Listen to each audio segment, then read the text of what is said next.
I'm a Christian and I love everybody, and I want everybody to be treated equally. I assure you. Yes, sir. Even people that I really don't like what they did, I Right. still believe in treating them. They're human beings. That's good to hear. That's good to hear. I'm a Christian. I'm a Marine Corps veteran. That's another Thank you reason for your why. service. I'm an Army vet. Okay. Yes. It's Hua, right? Over in Hua. Yeah. But yeah, no, that's another reason why I do what I do is, like y'all, swearing an oath to the Constitution. Even though I'm out of the Marine Corps, I swore a lifelong oath to protect and defend the Constitution, and that oath never expires. Once a Marine, always a Marine. Once a Marine, always a Marine. In fact, I actually just released. It's on Spotify now. I got a new podcast called The Rico Tapes, and the first episode just came out. And well, you have a card? I might check it out. I don't have any cards. I need to get some cards. But I'll go ahead and my tell card. You can email me at one. I'll go ahead and tell you. We the People News is. I'm with We the People News. The We the People News is my baby. And write it down. I might better dig it up.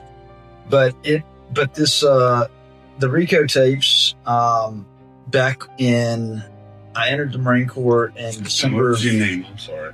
I go by Don. Everybody calls me Don. That's good. Yeah. I just was trying to make sure I get the right source if I research. Absolutely. So yeah, it's as far as the Rico Tapes, the first episode, I in 2008, in May of 2008, I witnessed a gruesome suicide. I was in combat training, and the guy put the M16 in his mouth, put it on 3-round burst, and pulled the trigger. The Marine Corps covered that up. And I appreciate it. It's effective, and especially that will make you that can set off some PTSD tendencies. It did when you're exposed to that kind of stuff. Well, same with cops, and we're exposed to a lot of bad. So vets are too, and what actually I was a psychiatric specialist in the Army. I worked on a psych ward with that stuff. Really? Yeah. Well, so it did. It's terrible. It's certainly. Terrible. I took to self-medicating using alcohol while I was in, and the Marine Corps, what they did is when that suicide happened, they labeled it as a training accident. All the obituaries online showed that Lance Corporal Bradley Faust died of a training accident. And so I was self-medicating using alcohol. They discharged me a year prior to my discharge date for alcohol rehabilitation failure. They looked at that as like a misconduct, but they didn't look at it like what it really was, which is a bandage for the PTSD that I experienced. That's your coping, one of your coping. And thank God I haven't touched alcohol since 2018. But I commend you for that. But that's terrible. It's terrible, and so all of this. I see that as basically a catalyst. In doing that, they rewrote reality. The Marine Corps rewrote reality into the record by saying that was a training accident, because when I kept trying to say that I had witnessed a suicide, the suicide never existed in the record because they rewrote it as a training accident. Advise his family to investigate that. I have reached out to his... You'd have to get the family to stir it up. I've reached out to his family. Make that request. I've reached out to his family. I did a FOIA request into the Marine Corps in 2017, and I actually got the proof that they actually changed the standard operating procedures that month, 2008, to disallow live ammunition on Armory Watch. And then I got the guy's name and all that through FOIA requests, and then the system clamped down on me. It was so... I've had some of the worst public corruption that has been aimed at me going back to 2017. I would strongly encourage you to get in contact with that family and give them that information. I am. You really, really need to do that. That's wrong. Mm-hmm. That is totally wrong. And if it's in these obituaries as a training accident, I know that his family had to have been fed the same information. And it's a touchy area because, obviously their son died in 2008. They've gotten past the grief. I'm about to have to open the grief back up into the family, but it has to happen. I feel like, my brother was shot and killed in the line of duty. I have 2 younger brothers that are Louisiana State Troopers, and we reopen the grief with the trial every time. Victims need rights. They do. And I'm a big proponent of victims. Yeah. Seriously. And our justice system needs to seek justice on that. It does. Sounds very similar. Yes, sir. You need to be a proponent and an activist for victims. That's what I am. That's what I try to do. It's all about the victims. And it's always it should be about the victims. Yes, absolutely. Absolutely. And I commend you for that. It takes a lot of guts to blow, because it ultimately made me a whistleblower, and coming out with the RICO tapes and you got protection. The laws on whistleblowing now are really, really good. Mm-hmm. You have way more protection. They can't do what they used to do, and that's a good thing. Exactly.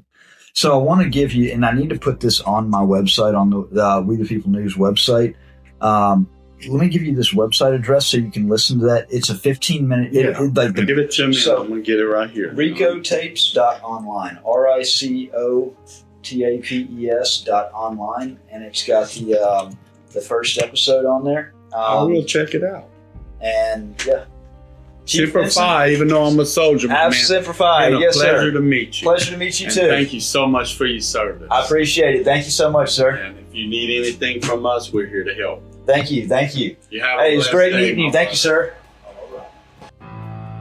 May 2008. The name Camp Devil Dog might sound like something out of a war movie. But to us, it was just another Marine Corps training base. An isolated post where the days blended into one another. And air carried the smell of sweat, dust, and gun oil. And the rules were as much a part of life as breathing. On that particular night, I was assigned to a roving post. Roving meant motion. You moved through your assigned area in regular intervals, stopping at checkpoints, scanning for anything out of place. In training environments, the most dangerous thing you usually encountered was boredom. But boredom wasn't on the schedule that night. The Marine assigned to us Armory Watch was Lance Corporal Bradley Faust. He wasn't particularly outspoken, not someone you'd pick out in a crowd, but not invisible either. Like many of us, he carried burdens that weren't visible on the surface. As Armory Watch, he had access to the weapons. That's what the position meant. It was a responsibility that the Corps took seriously, entrusting Marines with guarding the very tools of our profession.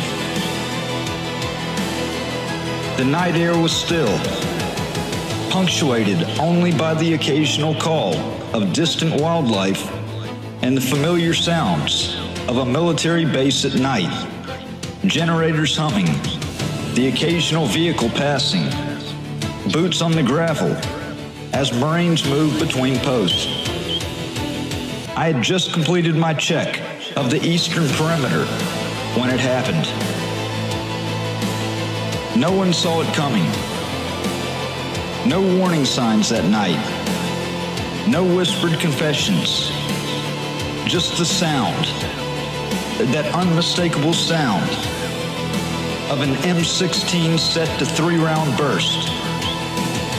In training environments, gunfire was tightly controlled. Live rounds at that hour in that place were never part of the plan. Not only was I close enough to hear it, but I was also close enough to see it. Close enough to get there quickly, but not quickly enough. The scene was something you don't forget. The way the human body collapses when it's no longer alive.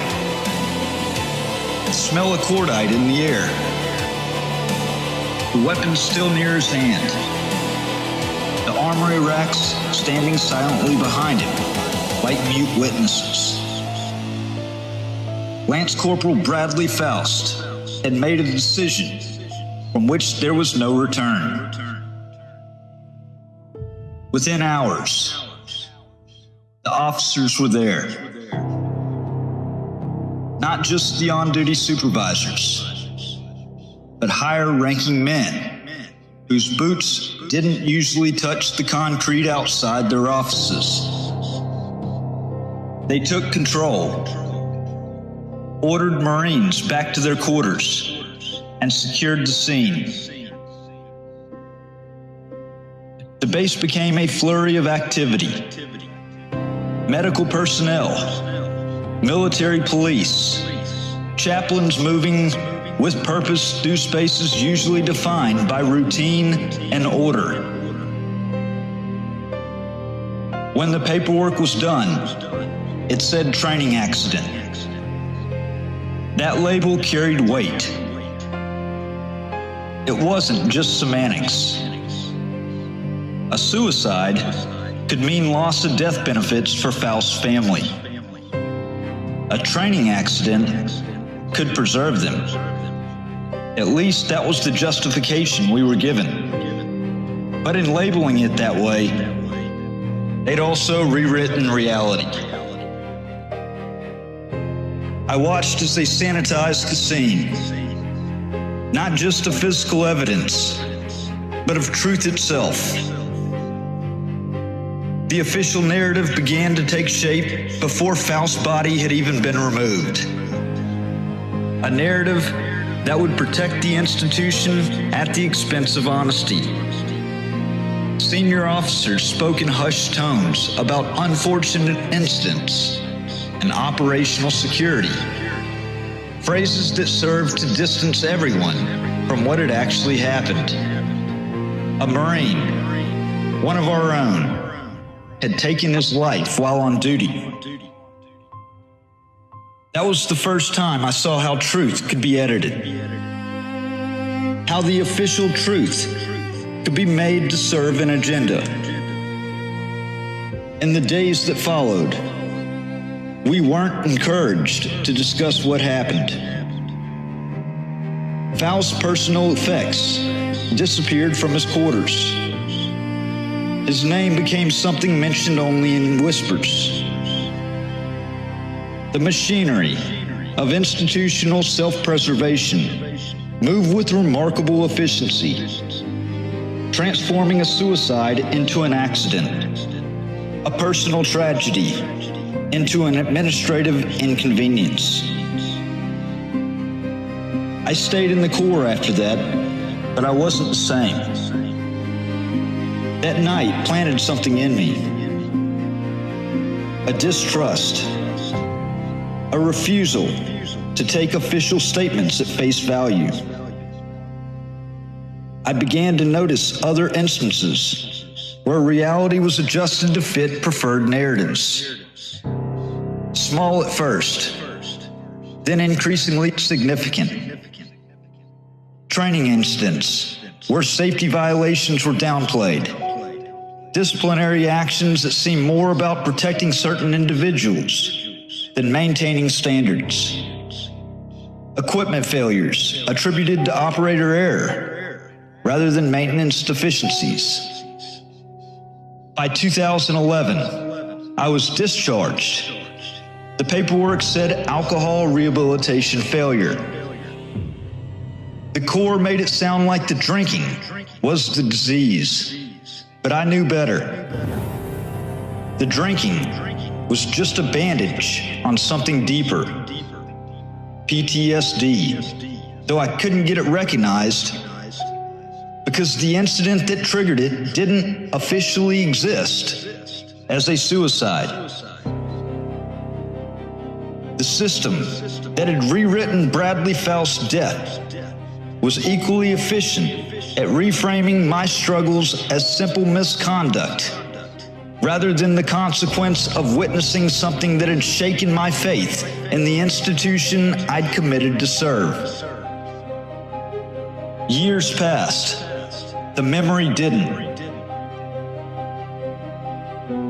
One day, I decided to push back.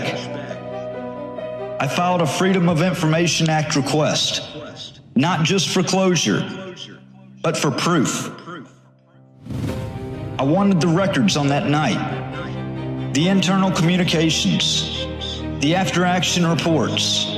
If the Corps had quietly changed its standard operating procedures because of what had happened, I wanted it in writing. And I got it. Buried in the pages was the change. No more live ammunition for Armory Watch at Marine Corps training facilities. It was an unspoken admission that the training accident wasn't an accident at all. The policy change acknowledged what the official record denied: that Lance Corporal Bradley Faust had died by suicide, and that the circumstances that allowed it needed to be prevented in the future. That FOIA request didn't go unnoticed. Emails started showing up. Some were straightforward denials of certain documents. Others felt more personal. Some carried undertones, the kind you recognize if you dealt with people in power who want you to stop digging. They weren't random. The names tied back to people with connections. Law enforcement, political figures, individuals who on paper had no reason to care about my FOIA request regarding a Marine who had died years earlier at a training facility far from Mississippi. By May 2017, the pressure wasn't just coming from the shadows. It was out in the open. Oxford, Mississippi was in the middle of a quiet political shift. The state flag, the Mississippi flag, had been removed from city property. That wasn't done by accident or slow bureaucratic erosion.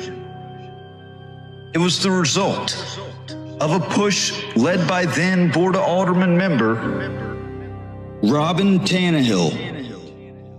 She authored the referendum. The board approved. The mayor signed off.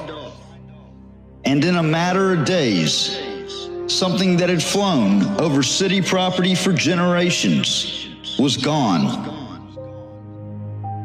Now Tannehill was running for mayor, unopposed. Election day was set for June 6, 2017. That spring, I took my protest to the public square. I didn't carry the American flag. I carried the Mississippi state flag, the one they'd taken down as a direct statement. I believed in the right to speak out, the right to dissent, the right to be visible. That's what the First Amendment is for. But in Oxford, visibility comes with a price. On May 1st, 2017, I crossed paths with Lafayette County Sheriff's Deputy Timmy Pruitt. He wasn't wearing his badge, just the blank space on his uniform where it should have been. That absence spoke volumes before he even said a word. The encounter was brief, but heated. I asserted my rights. He gave me an order to leave. I asked on what grounds. He told me if I didn't leave, I'd go to jail. Moments later, he made good on that threat. The arrest was caught on camera. That video spread fast, shared by large platforms and pages that reached audiences far beyond Lafayette County. The public reaction was swift and overwhelmingly in my favor. Pruitt's actions who were criticized loudly and often. I was told he'd been placed on administrative leave, though some called it a vacation, while county officials decided how to handle the fallout. But the timing was no coincidence. While I was being arrested, my ex, Phyllis Liz Crowder, and her attorney were in Lafayette County Chancery Court filing papers to block me from seeing or speaking to my only child at the time, my daughter Lydia. One hand held the cuffs, while they robbed me of my rights as a father. The rest of May was a steady escalation. The protests didn't stop. The legal moves against me intensified. The email threats kept coming. Surveillance became harder to ignore. The city's political machinery was engaged, and I was in its direct path. On May 26th, everything was in motion. The pressure, the hostility, the calculated steps taken against me, all of it converged. And that's where my story, as you'll hear on the RICO tapes and in my book, American Injustice, begins. What happened to Lance Corporal Bradley Faust that night at Camp Devil Dog set me on a path I never anticipated. His death, officially sanitized, institutionally reframed, opened my eyes to how power operates when it believes no one's watching. The quest for truth about his suicide has led me to question other official narratives, to challenge other instances where reality was being rewritten to serve those in authority. I couldn't have known then that my pursuit of truth would eventually cost me my freedom, my family, and nearly a decade of my life. But looking back, I can see how that night in 2008 was truly the first domino. The moment when I began to understand that official truth and actual truth are often separated by a gulf filled with power, politics, and institutional self-preservation.